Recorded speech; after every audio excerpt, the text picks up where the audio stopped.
Livro de Lucas, capítulo 15.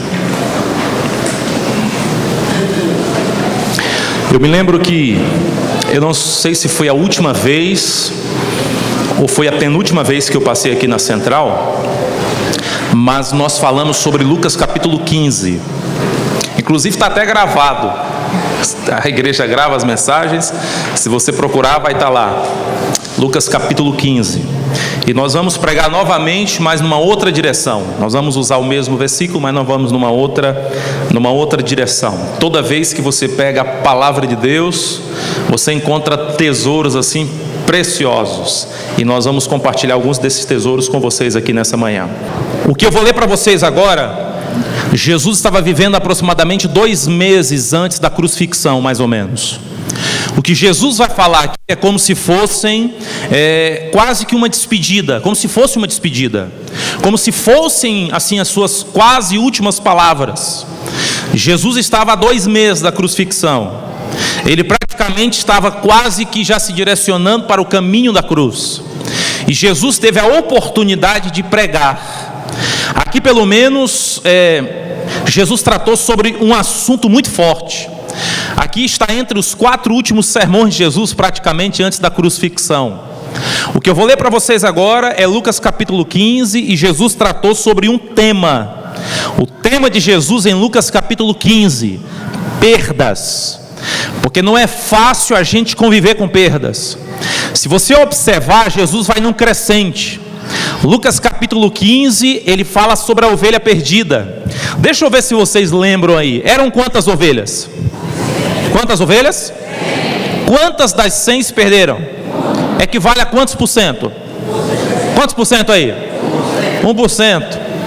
Aí depois Jesus falou da dracma perdida, a moeda perdida. E eu faço a pergunta para vocês: quantas moedas tinham aquela mulher? 10. E ela perdeu quantas? Equivale a quantos por cento? Quantos por cento? Olha só, na primeira história Jesus falou de uma perda que valia 1%. Daqui a pouco Jesus maximiza isso aí, fala de 10%. Aí na terceira parábola, impressionante, Jesus falou de um homem que tinha quantos filhos? Quantos filhos? Dos 2, quantos se perderam? Se os 2 formavam 100%, se perder 1, então ele perdeu quantos por cento? Olha só, não é interessante? Em uma pregação, Jesus está falando o seguinte: teve uma perda aqui de 1%, teve aqui de 10%, teve aqui de 50%, e Jesus ele vai falando agora como que a gente lida com isso. Interessante, né? Mas vamos para a Bíblia Sagrada. Vamos para Lucas capítulo 15, versículo 1. Aproximavam-se de Jesus todos os publicanos e pecadores para o ouvir. E murmuravam os fariseus e os escribas, como sempre tem, pessoal que reclama, até hoje tem, dizendo: este recebe pecadores e come com... Por que os escribas e fariseus, eles murmuravam? Só para você entender. O fato da Bíblia falar que Jesus recebia os pecadores e comia com eles, naquela época no Oriente Médio, quando alguém comia com alguém, esta pessoa estava aceitando a outra pessoa, estava recebendo a outra pessoa. Então os escribas e fariseus, eles estavam criticando o fato de Jesus estar comendo com publicanos e pecadores, ou seja, Jesus estava recebendo os publicanos e pecadores. Eis a razão da crítica. Agora, o que me chama a atenção é que eles, Jesus, os publicanos e pecadores, eles estavam comendo em uma casa. Eu pergunto e vocês respondem, forte, hein? Eles estavam comendo, onde que era o lugar? Onde que era o lugar? Em uma? Não, de novo, que nós estamos em Fortaleza, e o povo aqui é animado, diga amém. Vamos lá, de novo, se você é visitante, entra no clima da animação, vamos lá. Eles estavam reunidos, comendo, e todos estavam em uma? Jesus pregava para as multidões, mas você vê Jesus promovendo encontro nas casas, e você vê Jesus se misturando com a comunidade. Ei, deixa eu te falar um negócio, aqui é o segredo do cristianismo. A gente tem que ir para as multidões, a gente precisa ir para as casas, e a gente precisa se relacionar com a comunidade. Então, a igreja central de Fortaleza precisa ter encontro com a multidão, precisa ter encontro nas casas e precisa sair das quatro paredes e ir ao encontro da comunidade. Diga amém por isso, irmão? Esse é o ministério de Jesus. Agora, esse negócio de casa é fantástico. Uma pergunta: quantos aqui fazem parte de um pequeno grupo? Levanta a mão para eu ver. Quem não faz parte? Levanta a mão. Levanta a mão. Vai levantar. Deixa eu te dizer uma coisa: esse negócio é de Deus, criatura. Quem aqui é de Deus? Levanta sua mão e diga eu. Você tem que partir para uma casa então, meu filho. Você quer ver uma coisa? O primeiro culto de adoração na Bíblia aconteceu onde? Numa casa. Numa casa. Se você olhar lá, Mateus capítulo 2, versículo 11, quando entraram lá onde estava o menino Jesus, o adoraram, ele estava lá numa casa. O primeiro culto de ceia, Mateus 26, 18, o primeiro culto de uma ceia foi numa casa aqui na Bíblia. O primeiro culto de curas foi realizado onde? Curou a sogra de quem? De Pedro, e ela estava onde? Na casa. A primeira ocasião que o evangelho foi pregado para os gentios aconteceu na casa do Cornélio lá. Atos capítulo 2, o Pentecostes, o derramamento do Espírito Santo. Eu te pergunto, os discípulos estavam onde, irmãos? Gente, você não tem noção o que pode acontecer numa casa. As primeiras igrejas que Paulo organizou, todas foram organizadas nas casas. Então, irmãos, a filosofia do ministério de Cristo se resume assim, ó: a gente tem que vir para cá, vir para a igreja, para celebrar o que acontece nas ruas e nas casas. É assim que funciona. Então, assim, ó, se eu e você, se a gente não se reúne em casa, a gente está perdendo muita bênção, criatura. Por exemplo, eu tenho um pequeno grupo, eu faço parte de um pequeno grupo, minha esposa faz parte de um pequeno grupo. A gente se reúne, e no pequeno grupo, irmãos, ali é bom demais, a gente se relaciona, a gente chora, a gente sorri, a gente canta, a gente estuda a Bíblia, e no final a gente come, porque não existe pequeno grupo sem comida. Não existe. Rapaz, é bênção demais. E um leva lá o baião. A minha esposa, toda vez que tem, leva o tal do baião à noite. Meu Deus do céu. Leva o baião, porque é a comida da terra, não sei o que. Leva o baião, o outro leva farofa, o outro leva um suco, leva um pão, uma tapioca, um negócio e tal. Ei, deixa eu te falar, isso é bênção demais. Ei, olha para mim. Jesus, o ministério dele era pregando para as multidões e indo para a casa do povo. Então, se Jesus se reunia nas casas, bora para as casas um dos outros, irmão. Diga amém. Agora, o que me chama a atenção aqui, além de Jesus estar numa casa, é que Jesus estava convivendo com publicanos e com quem? Pelo menos aqui nesse momento. E agora o que me chama a atenção é que este grupo, publicanos e pecadores, ninguém os aceitava. Eles eram considerados assim a classe de pessoas mais vil. Jesus estava ali, possivelmente tinha adúltero ali no meio, tinha prostituta ali no meio, tinha mulher ali no meio, porque naquela época a mulher não tinha muita moral, o valor era irrisório. Jesus estava reunido com essas pessoas. Aí os escribas e fariseus, os doutores da lei, começaram a criticar: Jesus, você reunido, dando moral para publicanos e pecadores. Deixa eu te falar uma coisa, Tiago 1,27, não precisa procurar. A Bíblia diz assim, ó: a religião pura e sem mácula para com o nosso Deus e Pai é esta: visitar os órfãos, visitar as viúvas nas suas tribulações e aguardar a si mesmo incontaminado com o mundo, do mundo. Sabe o que a Bíblia está dizendo? A religião pura é quando você vai visitar quem precisa, é quando você sai da igreja, é quando você não se limita apenas ao culto congregacional, é quando você parte para ajudar alguém. Por isso que Mateus 25, a Bíblia diz assim, ó: porque eu tive fome e não me deste de quê, irmãos? De comer. Eu tive sede e não me deste de beber. Eu era estrangeiro e você não foi me recolher. Eu estava nu e você não me vestiu. Eu estava preso e você não me visitou. Aí Mateus 25, 40, a Bíblia diz assim, ó: tudo o que vocês fizerem a um destes pequeninos, é a mim que fizeste. Diz assim a Bíblia. Deixa eu te falar uma coisa: a religião de Jesus ajudava os pobres, a religião de Jesus se compadecia do necessitado, a religião de Jesus curava o enfermo, e a religião de Jesus visitava a viúva. Jesus não se limitava apenas no templo, ele saía ao encontro da comunidade. Ele fazia algo, fazia o bem, sem olhar a quem. Esses dias aí, ano passado, foi Foi ano passado, isso aí. Eu estava saindo de São Luís para Recife. E aí aconteceu um episódio assim, que Deus me marcou ali. Eu estava pregando num campuri para 18 mil desbravadores, São Luís. Quem aqui é do Maranhão? Tem alguém que é do Maranhão, por acaso, aqui? Tem, né? O maranhense, irmão do céu, é fogo puro. Rapaz, se juntar maranhense e Bahia, explode. Rapaz, o fogo é... Pense nos irmãos fervorosos lá no Maranhão.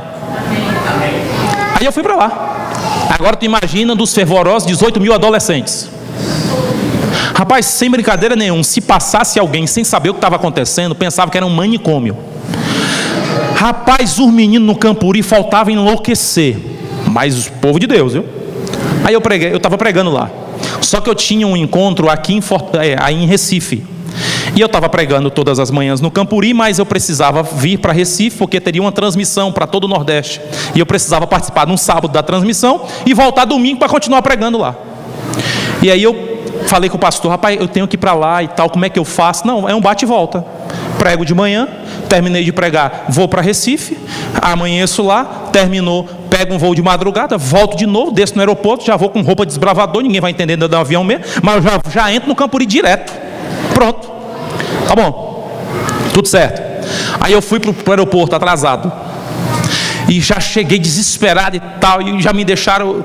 E aí eu percebi que, mesmo atrasado, daria para eu tentar trocar logo a volta. Falei, eu vou fazer isso. Aí eu fui trocar a passagem. Aí fiquei na companhia, tinha umas pessoas na minha frente, eu esperando. E você está atrasado, mas com tempo, né? Tem a margem. E eu só aqui esperando. Vamos lá, gente. Vamos, vai, né? Daqui a pouco tinha umas freiras na minha frente. Eu aguardei as irmãs. E aí ela foi atendida. Uma das freiras foi atendida. E ela ia para a Índia. Ela era indiana, estava fazendo missão aqui no Brasil. E na hora eu ouvindo a conversa toda. E eu só ouvindo. Aí a mulher falou assim, ó, pois não? Aí a freira, não, porque eu estou indo, voltando, beleza. Aí ela olhou assim, senhora, sua passagem é 5 AM. É da manhã. Ela falou, não, mas como assim? É 5 da tarde, né? Não é porque a senhora está dizendo que é não, é de manhã. Seu voo já foi. Aí eu vi uma freira desesperada, porque as irmãs sempre são mais calmas, né? Mas eu vi uma freira desesperada. Rapaz, aí eu ouvindo a conversa.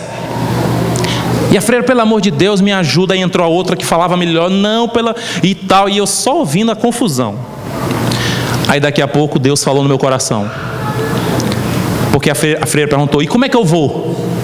Aí a mulher, na maior tranquilidade, é só pagar a diferença. Mas eu não tenho esse valor aí, é alto, mas tem que pagar para ir, ué.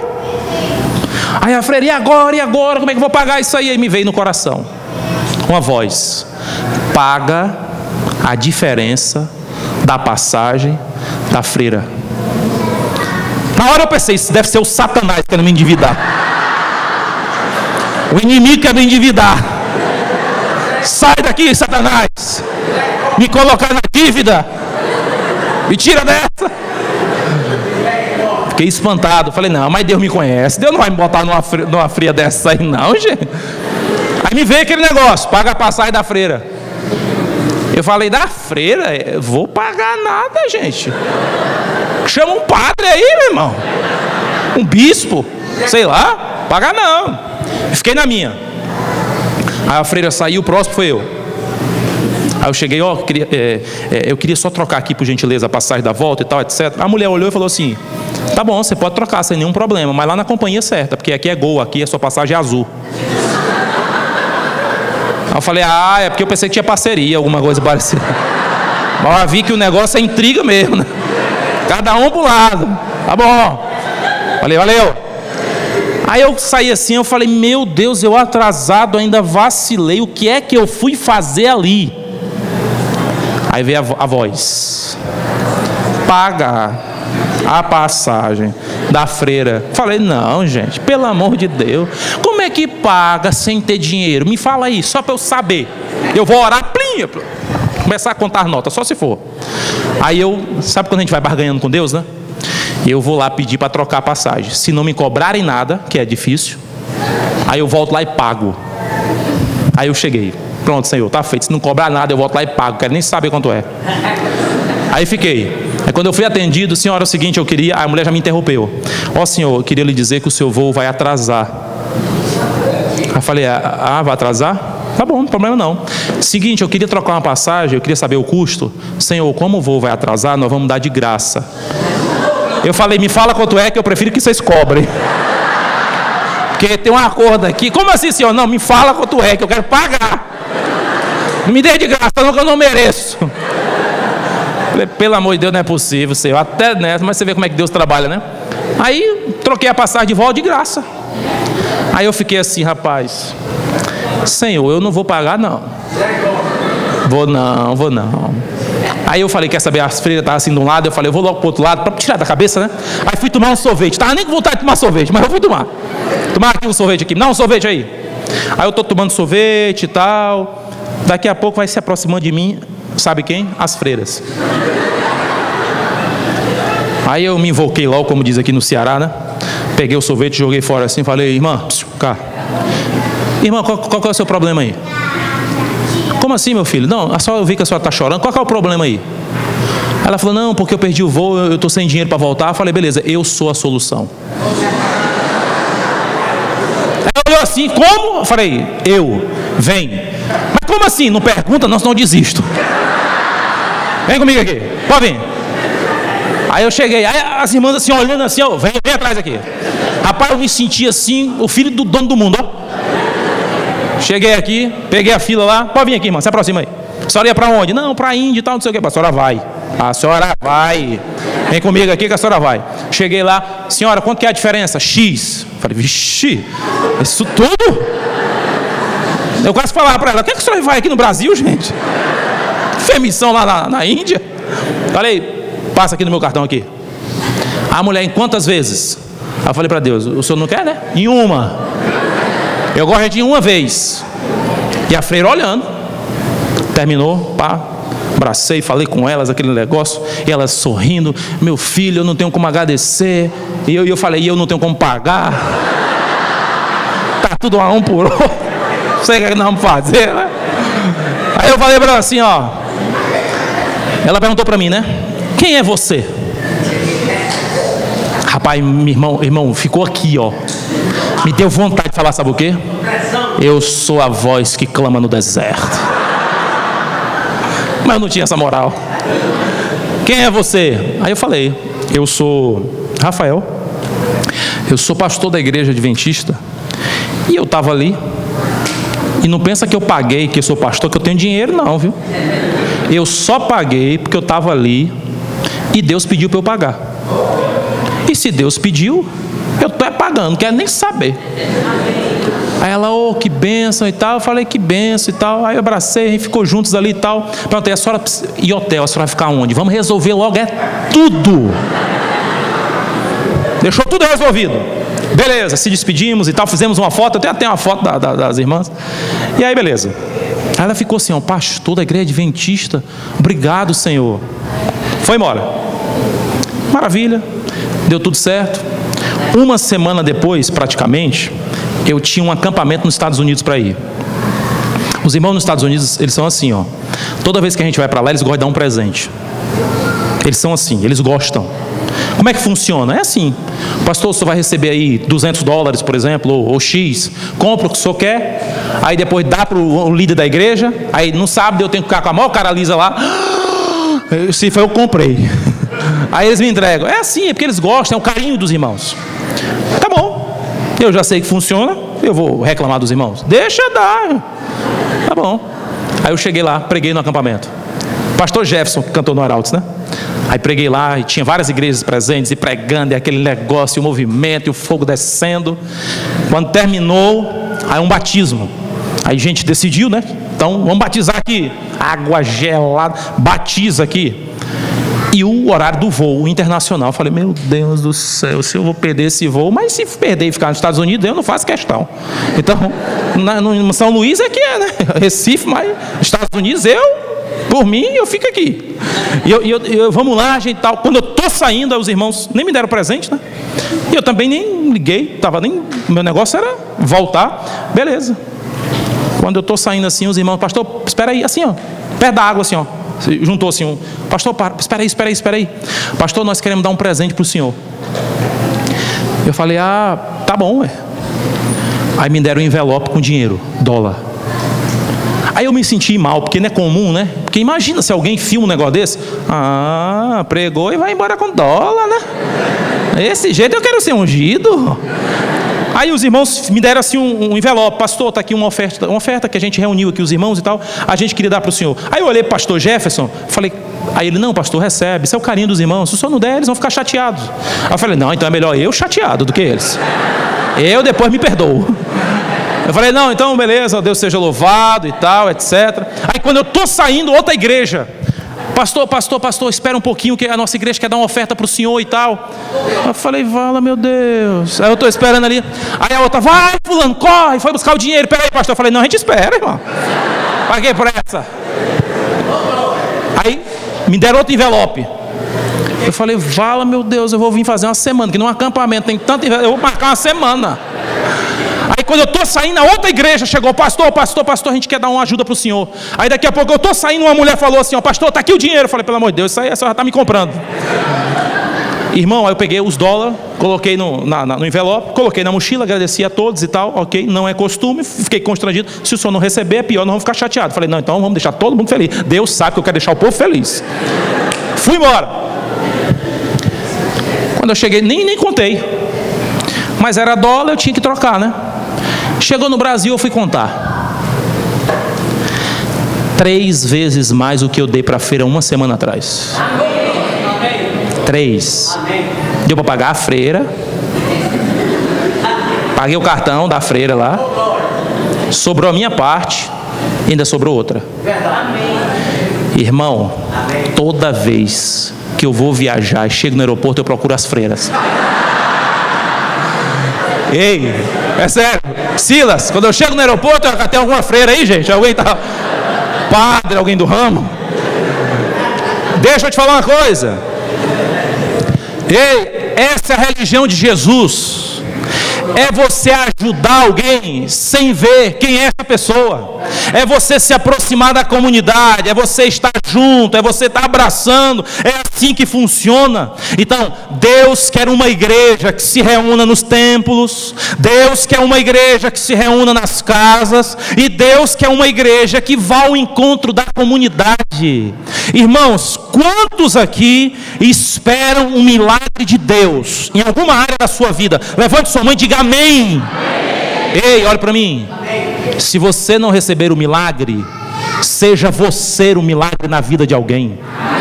Ei, seja você a resposta das orações de alguém.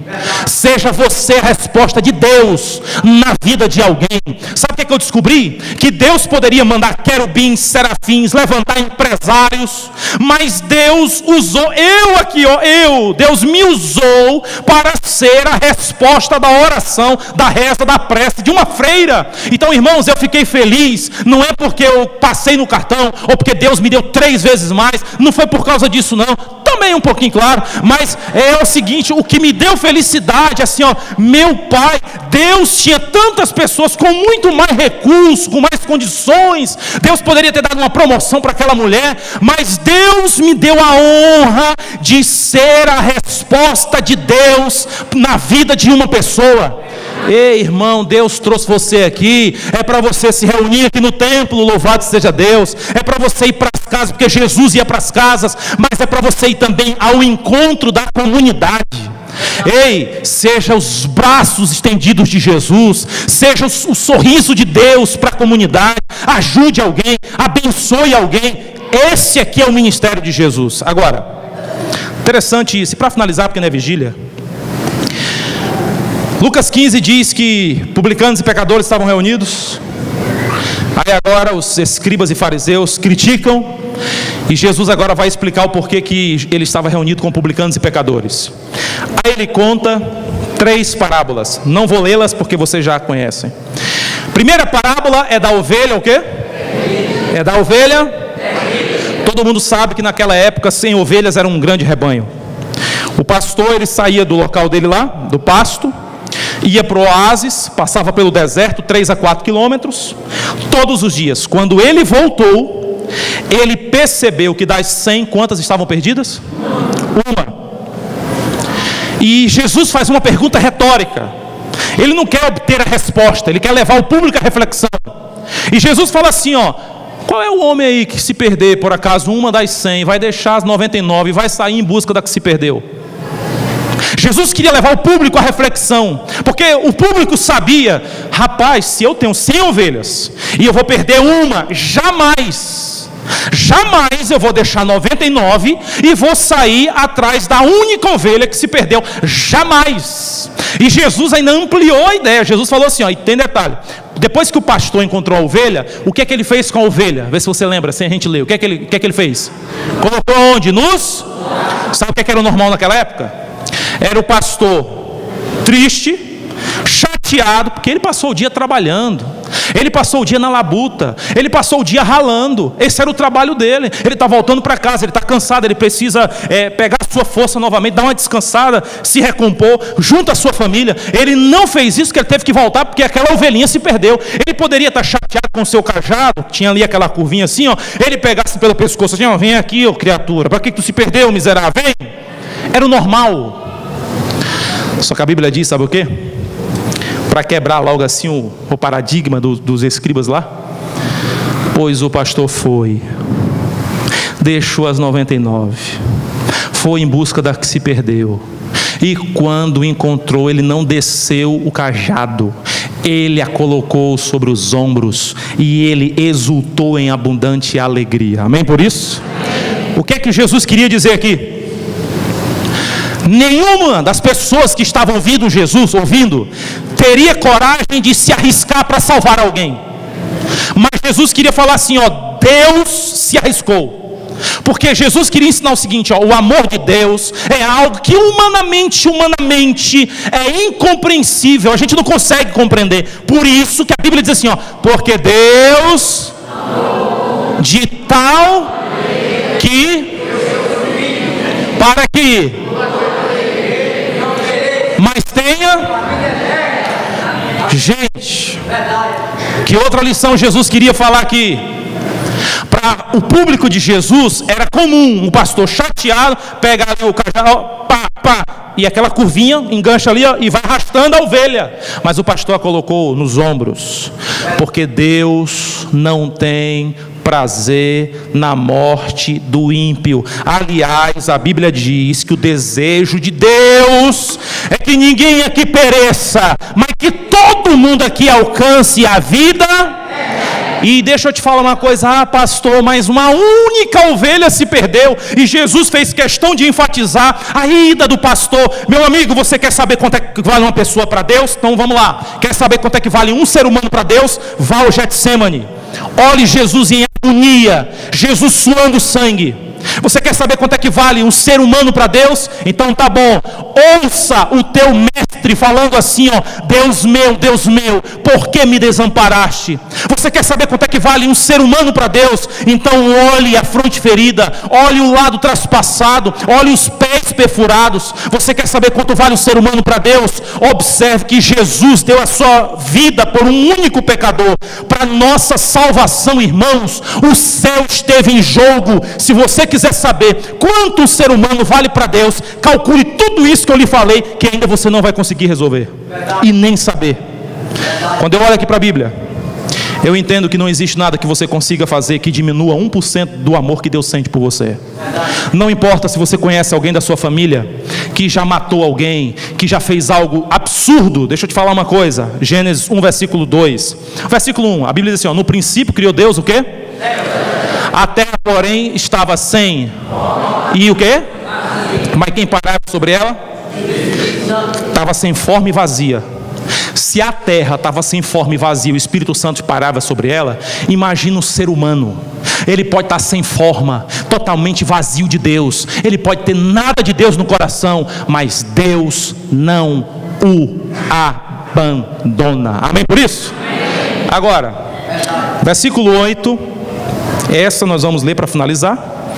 Verso 8. Ou qual é a mulher que, tendo 10 dracmas, moedas, se perder uma, não acende a candeia, varre a casa e procura diligentemente até encontrá-la? E tendo achado, reúne as amigas e vizinhas, dizendo: alegrai-vos comigo, porque achei a moeda que eu tinha perdido. Eu vos afirmo que, de igual modo, há júbilo diante dos anjos de Deus por um pecador que... Deixa eu dar o pano de fundo para você entender melhor. Notinha de rodapé. Naquela época, uma pessoa nestas condições simples morava em uma casa com um cômodo. Era um quarto. E naquela época, o quarto de uma casa de uma pessoa dessas características não tinha janelas. Era escuro. Então poderia ser de dia ou de noite. Era escuro. E tinha muita poeira. E em alguns casos, até lixo. E isso acabou dificultando a mulher. Por isso que ela teve que pegar uma candeia. A Bíblia diz que ela teve que varrer a casa, porque imagina, era um compartimento só. Então, bastava abrir a janela, não tinha janela. Bastava olhar para o chão, era muita poeira, era escuridão, era penumbra, e em alguns casos lixo. Por isso que ela acendeu a candeia, ela teve que pegar a vassoura lá e varrer diligentemente. Agora, esta moeda era um denário romano, a mesma coisa, ou seja, um dia de trabalho. Pastor, para você entender o porquê pastor, como é que era essa moeda, por que era tão valiosa? Deixa eu te explicar. Naquela época era assim, ó, quando o indivíduo ia casar com a menina, ele tinha que pagar o quê? Alguém lembra? Pagar o quê? Já pensou se hoje fosse assim? Vou casar com ela, quanto que é? Essa aqui, meu amigo, essa aqui é caro. Vou pagar, quanto é que é? Promoção, pode levar, arrasta. Naquela época tinha que pagar o dote. Aí o pai recebia o dote, pegava umas moedas, passava para a filha, e aquelas moedas serviam como seguro de vida. Se o marido demorasse a voltar da guerra, a subsistência, como que ia funcionar? Através dessas moedas. Se o marido morresse, como é que a pessoa ia voltar para a sua família? Através dessas moedas. Se o marido morresse, ela tinha algumas opções. A primeira opção, ela ia mendigar. Segunda opção, ela ia se prostituir. Terceira opção, ela ia agora voltar para sua casa para arranjar um parente resgatador. Era assim que funcionava naquela época. Então, essa moeda tinha muito valor para essa mulher. Então, por isso que a Bíblia diz assim, ela perdeu um valor alto para ela e ela buscou diligentemente. Vamos agora para algumas aplicações aqui, olhe para mim. A moeda representa valor. Eu pergunto e você responde. A moeda representa o quê? Valor. De novo. A moeda representa o quê? Valor. Alguns valores estão sendo perdidos dentro de casa. E sabia que Deus trouxe talvez alguém aqui para você acender a candeia, varrer a sua casa e começar a encontrar o que você perdeu? Pastor, eu não estou te entendendo não. Então eu vou ser mais claro para você. Sabe onde é o lugar que a gente tem facilidade de perder respeito? É dentro de casa. Sabe onde é o lugarzinho que a gente tem facilidade de perder o domínio próprio? É dentro de casa. Porque tem pessoa que fora de casa, na igreja, mas dentro de casa é uma violência. Entendeu? Dentro de casa você fala palavras absurdas. Então existem valores que estão sendo perdidos dentro de casa. É o respeito, é o domínio próprio, é o amor, é a paciência, é a mansidão, é o carinho, é a compreensão, é a comunicação, é o perdão. Tem muita gente perdendo valores dentro de casa. Valores espirituais, devoção. Aqui na igreja você não pede que você tem que ler a Bíblia mesmo, porque o pregador pede para abrir, tem um cara de gente do teu lado. Se todo mundo abrir a Bíblia, você com a Bíblia fechada, vamos pensar, o que está acontecendo? Você está possesso, irmão? Entendeu? Então aqui a interpretação é outra. Então assim, ó, aqui você acaba tendo devoção, mas tem gente que está perdendo a devoção em casa. Tem gente que está perdendo a oração em casa, a meditação da palavra em casa. Algumas pessoas, inclusive, preferem encontrar justificativas para as perdas. Mas deixa eu te falar uma coisa. Deus trouxe você aqui na Igreja Central de Fortaleza. Deus trouxe você aqui para nos assistir, mesmo depois que esse sermão foi pregado, para te dizer uma coisa: está na hora de você pegar a lâmpada, a palavra de Deus, iluminar a sua mente, iluminar a sua casa e começar a varrer para resolver logo esse problema. E deixa eu te dizer uma coisa: a primeira coisa que Deus fez para colocar o mundo em ordem foi o quê? Haja. De novo, a primeira coisa que Deus fez para colocar o mundo em ordem, Ele falou assim, ó: haja luz. Nós precisamos da luz da palavra de Deus para iluminar nossa mente, iluminar o nosso coração, iluminar a nossa casa, para a gente colocar o nosso lar em ordem. E a Bíblia diz assim, ó: se o Senhor não edificar a casa, a Bíblia diz, em vão trabalha o quê? os que a edificam. Está na hora de a gente iluminar a nossa casa, irmãos. Porque tem marido que está perdendo alguns valores dentro da sua casa. Tem alguns filhos que estão perdendo valores, não respeitam mais os pais, é dentro da sua casa. Ei, criatura, tu tem que encontrar esses valores. A gente precisa varrer a nossa casa. Pastor, o que é varrer? Quando você começa a varrer, você começa a mexer em algumas coisas. Pastor, o que é isso? É resolver problemas. Os valores são tratados quando os problemas são tratados. É preciso tratar os problemas. Mesmo que você continue varrendo, e agora aquele brilho do relacionamento que estava cheio de poeira, você vai varrendo, vai resolvendo os conflitos, entendeu? E começa agora a dar uma luz para você. Deixa eu te dizer uma coisa: um prédio não cai da noite para o dia. Um prédio cai com pequenas rachaduras e que ninguém resolve. Tem família que está desmoronando, irmão. Tem casamento que está caindo porque não se resolve as pequenas coisas. Você lembra o que é que Jesus quis falar com a ovelha perdida? Ei, é 1% que está dando errado? Pois vamos resolver esse 1%. Ah, não, é 1% só, é só um probleminha ali, deixa para lá. Não, criatura, daqui a pouco são 10%, daqui a pouco são 50%, daqui a pouco são 100%, não importa. No teu casamento tem 1% que está trincado, 1% que está dando problema, vai atrás deste 1%. É isso que a Bíblia está dizendo aqui, ó. Uma separação, ela não começa da hora para outra. O casal está aqui unidos na igreja cantando: vamos para os... Ei, vamos separar, separamos. Não é assim que funciona não, irmão. Geralmente é um problema não resolvido. Outra coisa, além de pegar a luz, varrer, a Bíblia diz que a mulher procurou diligentemente até encontrar. Eu quero fazer uma oração, mas deixa eu te fazer um desafio. A diligência tem a ver com a qualidade da busca, e a perseverança com a duração da busca. Busca até encontrar. Não desista de procurar o que você perdeu. Não desista de procurar o que você perdeu no seu casamento. Não desista de procurar o que você perdeu na sua família. Não desista de procurar o que você perdeu no relacionamento com seu pai, com a sua mãe. Não se conforme com os valores perdidos dentro de casa. Sabe por que Deus nos trouxe aqui nessa manhã? Para a gente resgatar os valores perdidos no lar. Amém por isso? Amém. E a última frase para mim e para você: nenhum sucesso justifica o fracasso dentro do lar. Não adianta você arrebentar lá fora e se arrebentar lá dentro. A família é o bem mais precioso que nós temos. Deus trouxe você aqui nessa manhã porque Ele quer edificar a tua casa. Ele quer ser o alicerce da tua construção, a base, as colunas. Se por acaso tem alguém aqui que perdeu alguma coisa no seu casamento, desiste de procurar não. Ei, diligentemente varre, resolve os problemas, porque a mensagem de Deus para você é: se a mulher encontrou a moeda, se o pastor encontrou a ovelha, se o pai encontrou o filho, se as 3 histórias terminaram com um final feliz, acredite, a minha e a sua história irão terminar com um final feliz. Conselho de Deus: só não desiste, continua procurando, porque é aquele que procura, no nome de Jesus.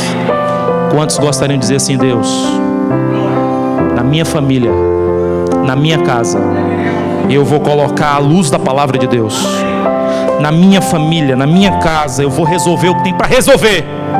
E eu não abro mão daquilo que eu perdi. Eu vou continuar procurando até encontrar, porque eu e minha casa serviremos ao... Quantos gostariam de dizer isso para Deus? Fique em pé e nós vamos falar com Deus.